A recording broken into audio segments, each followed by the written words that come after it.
Today we're talking all about the brand new Shazam comic, and I gotta say, as someone who is in his 30s and has a set that looks like this, I can actually relate to the character of Billy Batson, a tiny child trapped in a grown-ass man body. Hey everyone, it's me, Aaron, and welcome to another episode of Comic Class, the show every single week on this channel where we just geek out about comic books. And yes, as I said in that introduction, I am fully aware of how ridiculous my set looks. But also, we're talking all about the brand new Shazam comic. Now, this is a book that people have been waiting on forever. Oh my god, it took a while for this one to finally come out. Yes, Shazam is one of the biggest characters at DC, and they had been teasing his return into their brand new relaunched New 52 universe forever. They came in here shortly after the New 52 universe was created, and they provide a backup story for his brand new 52 origin in the Justice League comics shortly after they were all relaunched. And then that was kind of it. They gave us that backup story. That backup story played out. It was done. All got collected into a trade. It was pretty darn good. And then we all just sat and we waited and waited and waited.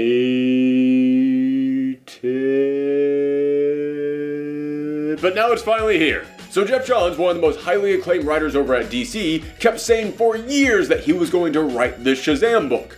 But all the big monkey mucks over at DC kept telling him, hey, you kind of have other responsibilities here, and you're not allowed to go outside and play until you finish your homework. So after years of being restrained and not being allowed to write the titles they wanted to write, Jeff Johns finally quit his position over at DC to become an independent writer who still worked exclusively just for DC.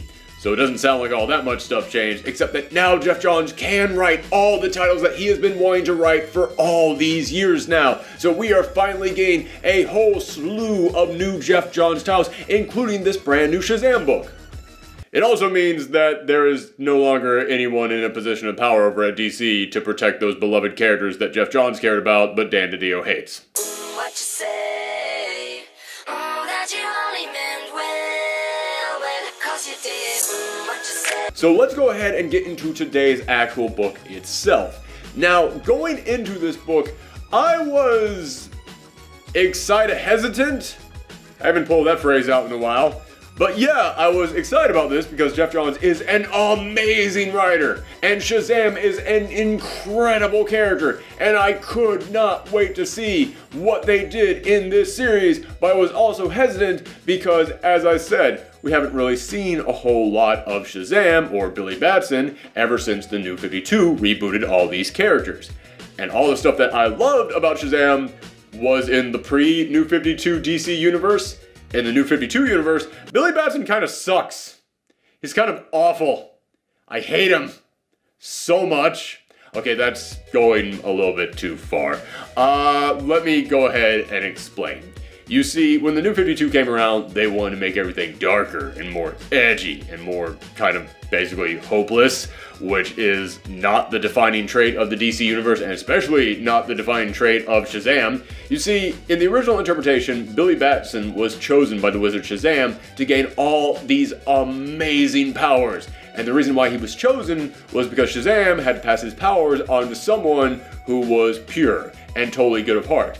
And there was kind of an important message in there about how the reason why a child was chosen was because adults were too jaded, but a child still had hope for this world. That was actually a really big, important part of Billy Batson and the character of Shazam. In the New 52 universe, they didn't want to do any of that. So Billy Batson was kind of a jerk. He was kind of just a little snot-nosed brat. He was this big troublemaking... Okay, whatever. Going to cut it short there. So he ends up being the Wizard Shazam, and the Wizard Shazam actually said, yeah, you're not good of heart. And Billy Batson's just like, yeah, well, are you stupid? No one is.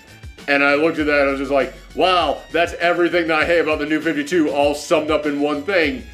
But the Wizard Shazam was just like, well, maybe you could learn to be, I see pure goodness inside you, and maybe by me just giving you this unlimited power, you can learn to actually be a good person. No part of this plan actually sounds like it's going to pan out, but it did. He ended up saving the day, fought off Black Adam, and I will say, even though I hated this interpretation of Billy Batson, by the end of his storyline, it was a good story.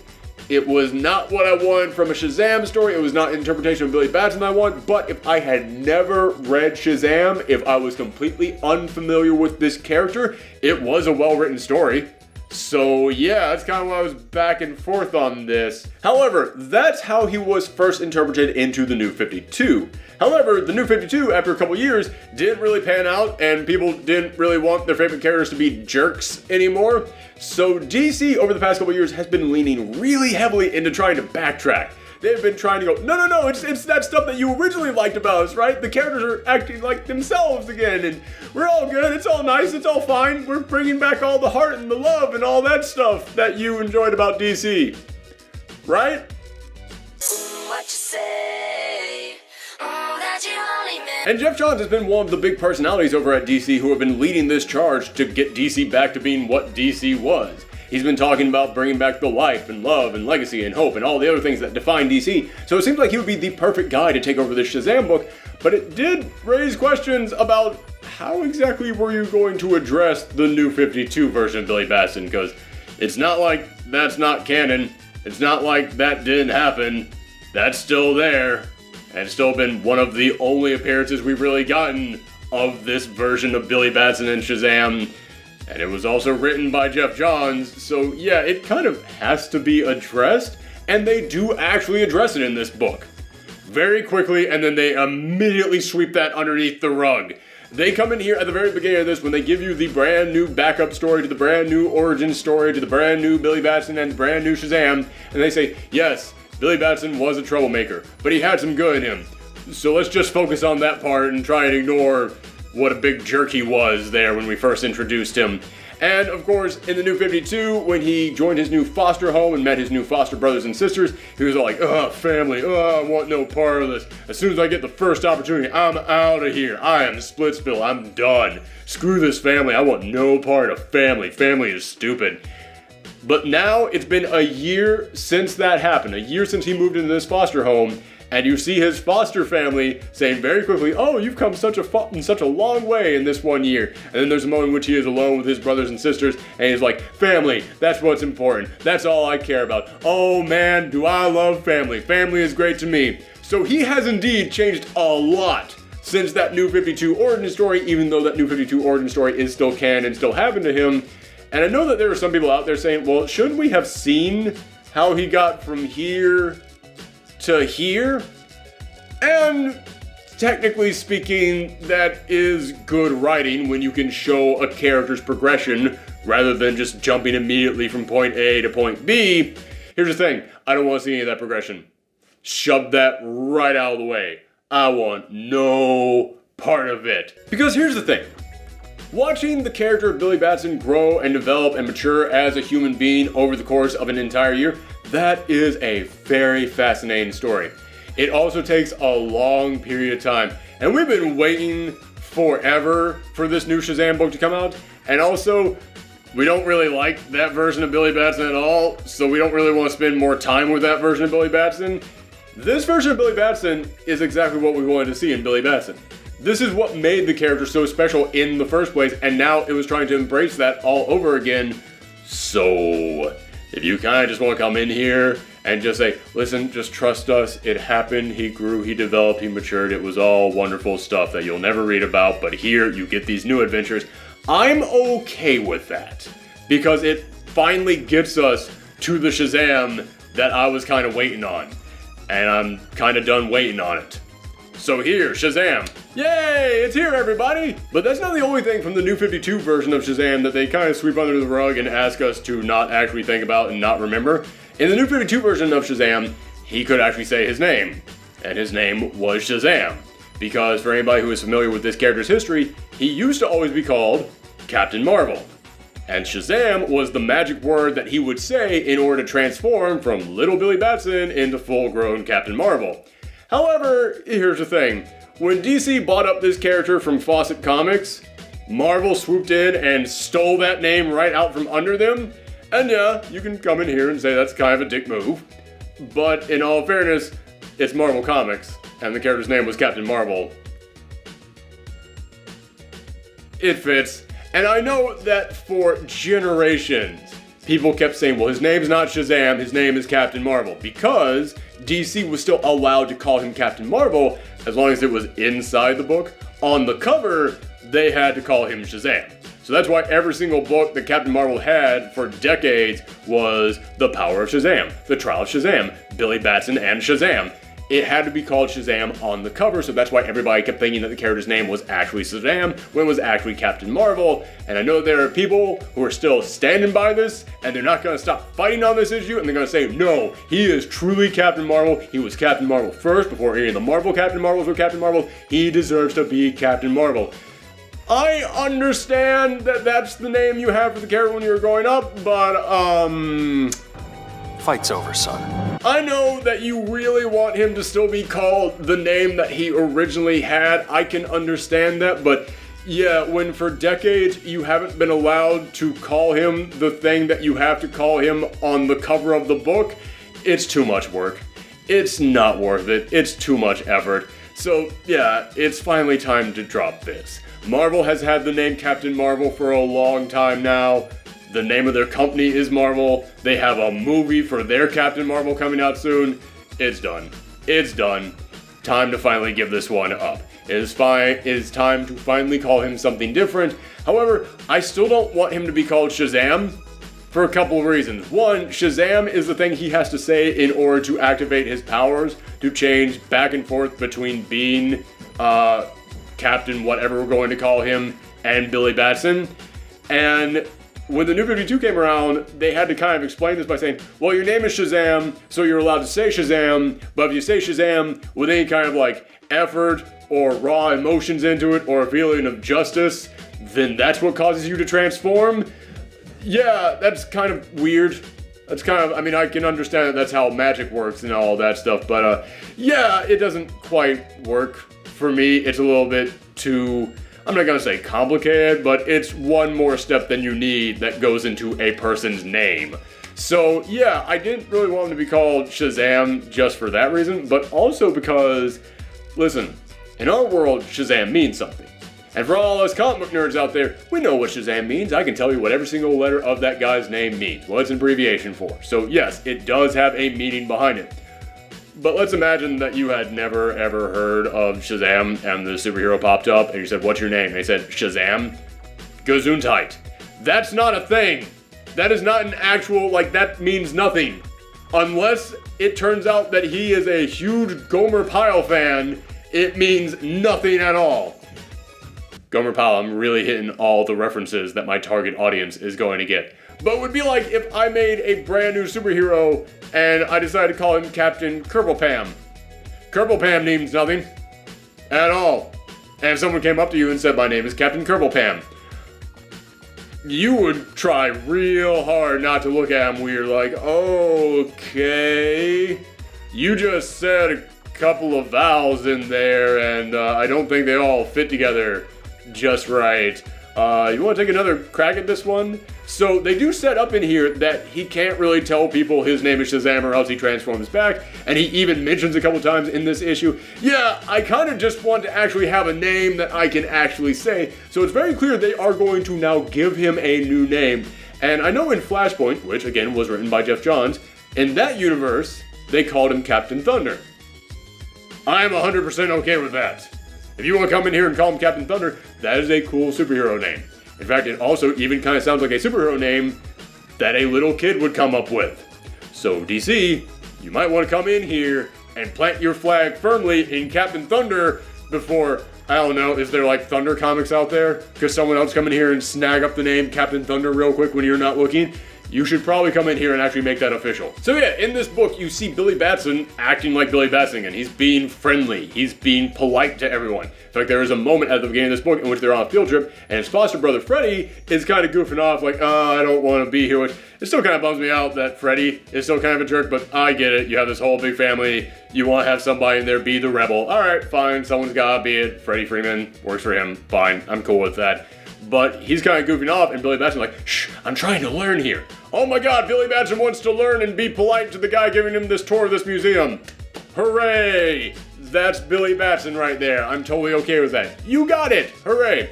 So I think that they really do nail Billy Batson in here, and I'm glad that they kind of swept the New 52 version of him right underneath the rug. And you also get his family back in here. His family who also all have powers similar to his. And I have fun watching all of them together, but I feel like I would have liked to have seen a little bit more of them starting in issue 2. Like, have issue 1 be a little bit more focused solely on Billy, and then after that you can start expanding on them, because I feel like Billy doesn't really get a whole lot of time to shine in here. Like, I'm picking and choosing the little moments that he actually does really appear that I'm going, oh yeah, see, I can see in that little moment how he is actually acting like Billy Batson. But he isn't really the star of this book. It's more like the entire family is the star. And I'm actually kind of okay with that, because I really do like all the other characters in his foster family. I do really like this whole Shazam family that they have built together. And every single member of this family does also really embrace the feeling that Shazam should have, which is childlike wonder with superhero levels of power. I actually absolutely love how they're able to use this entire family to show off different aspects of this pitch for this series. Like, there's a moment in there in which the whole family goes into the Rock of Eternity, Shazam's big headquarters, which I love that they go into the Rock of Eternity by powering up a door with Shazam powers, and then they just open the door. It feels very Narnia-like, which again was a big fantasy story aimed at children. That's kind of the entire point of a Shazam book. So kudos to them. They're absolutely nailing that tone with little bits of magical powers like that.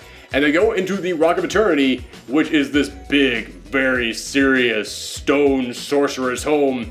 And the other members of Billy's family are decorating the place with a big banner that says the Shazam family. And they're all putting up Christmas lights to try and make the place look better. That is such a fun and upbeat thing for a kid to do in this big, super serious, stone-engraved, sorceress, magical hideout. So yeah, that's exactly the tone that Shazam should have. Fun, upbeat, kid-like wonder mixed with semi-phenomenal, nearly cosmic powers. And the family being all a part of this actually really adds to that. In fact, at the end of this, they set up what the premise of the first storyline is going to be, and it shows them finding this big map that leads to other magical kingdoms, and it's like, oh my god, it is Narnia! It is 100% just the Shazam family in Narnia. That is a fun concept, and it's the kind of thing that you should be doing with the Shazam family. So I do really love the idea of making the whole Shazam family a part of this book, and having the entire family be the focus of this entire series, because every single member of this family really does add to what a Shazam book should be.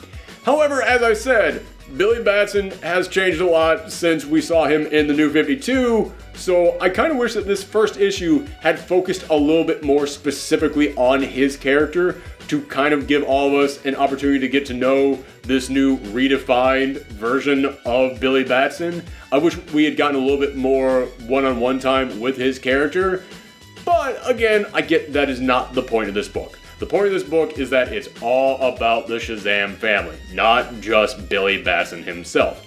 Although there is another little cliffhanger at the end of the first issue, and I'm not going to spoil this one because this book actually is worth checking out, and this is a darn good cliffhanger. But it is something that does imply that this first storyline is going to be focusing specifically on Billy Batson himself. So, alright, even though I wish we had gotten a little bit more of him in the first issue, it looks like the next couple issues are going to be dealing a lot more specifically with Billy Batson. And it is a cliffhanger that I looked at and I said to myself, has anyone ever done this? Like, in the entire history of Shazam, has anyone ever done this? Because it really feels like someone should have done this by now with a Shazam book. This is kind of like a perfect storyline to do with the character of Billy Batson. And that wasn't all that was in this issue. There is also a little backup story in here that specifically focuses on Mary, and it's the story of how Mary ended up leaving her home when she was a little girl, and how she eventually found her foster home, and how she eventually met the other members of her foster family. And you know what? It's really sweet. It is really darn charming, and I absolutely love the art during this little backup issue. The art is different from the regular art in the rest of the book, which I also really enjoyed. I can't remember the name of the artist right off the top of my head. I will leave it right here. But I think that the artist in the regular issue itself actually really captures this fun, playful attitude. Like, there's a moment in which the whole Shazam family is stopping this robbery, and one of the members of the Shazam family is pretending like he is readying up with a baseball bat, and it's just like the perfect level of like cartoonish exaggeration in there that made me say, yeah, that's actually about as goofy as a Shazam book should be. So yeah, he is able to give like this childlike wonder to all the Shazam members even when they're in their big adult bodies. So yeah, I think that this artist is great in there. But I will say there are a few moments when he's drawing the kids themselves as the kids where they look just a tiny bit odd to me. Like the character of Darla, there's some moments where he draws Darla and she looks great, but then there's other moments where she looks like she just aged like an additional 5 years. Like, yeah, she kind of kept changing kind of from panel to panel with me. So the art is a little bit odd when it comes to drawing the kids themselves, but when it comes to drawing like all the magical stuff, the superheroes themselves, that artist absolutely nails the tone that this book is going for. And it could just have been like that one panel that just looked weird to me. You know, throughout the rest of the series, it could end up looking great. But again, they have a different artist coming here for the Mary backup story, and that artist absolutely nails like the lighthearted, cute tone that her story is supposed to have. I mean, it's about her trying to rescue a bunny from a pet store that's about to sell it to a lab. Yeah, man, that sounds adorable. And that's exactly what this backup story was able to accomplish. And also, it really quickly gives you this feeling that Mary is all about being wholesome and good. Like, I think about why Billy Batson was supposed to have been chosen by the Wizard Shazam, because he was the embodiment of pure hope and wholesomeness and goodness. And then I look at Mary in this backup story and I was like, you know what? When I think about New 52 Billy Batson, I think about how this version of Mary was sitting like right there. Why didn't she get chosen to get the powers of Shazam? She really embodies this sense of goodness way more than that New 52 version of Billy Batson did. Man, I'm glad that Billy Batson is not the same anymore. So yeah, this issue honestly was great. But I will say it's $4.99 and I read through this thing quick. I was done like that. Like when I got to the end of this book, I was genuinely shocked that it was over with. Because a lot of it has to do with the fact that there are some big panels in here. The artist really wants to show off everything that they can do. And again, they're very talented artists, but it also made this a very quick read for me. So I will admit, even though I really like this book, $4.99, I don't know if I could entirely agree with that. It might be better to wait for this in trade, but so far from issue 1, I can absolutely recommend this series to people out there. Yeah, $4.99 is steep, but, you know, the rest of the series might be so good that it is worth ponying up that extra buck for the issue number 1. If it was $3.99, I wouldn't even have to think about this. I would absolutely recommend it. So, I'm still not saying no to this. I'm just saying, you know, $4.99, maybe a tad much, but it is absolutely a great book, and when it's all collected together and you don't have to worry about the price of it so much, yeah, it does seem like it's going to be totally worth picking up. But thank you guys very much for checking out today's episode of Comic Class. Let me know what you thought about Shazam issue number 1 in the comments down below, or you can always contact me on Twitter, Twitch, and Tumblr at Professor Thorgy. Thanks for tuning in, everyone. Come back next time. Bye.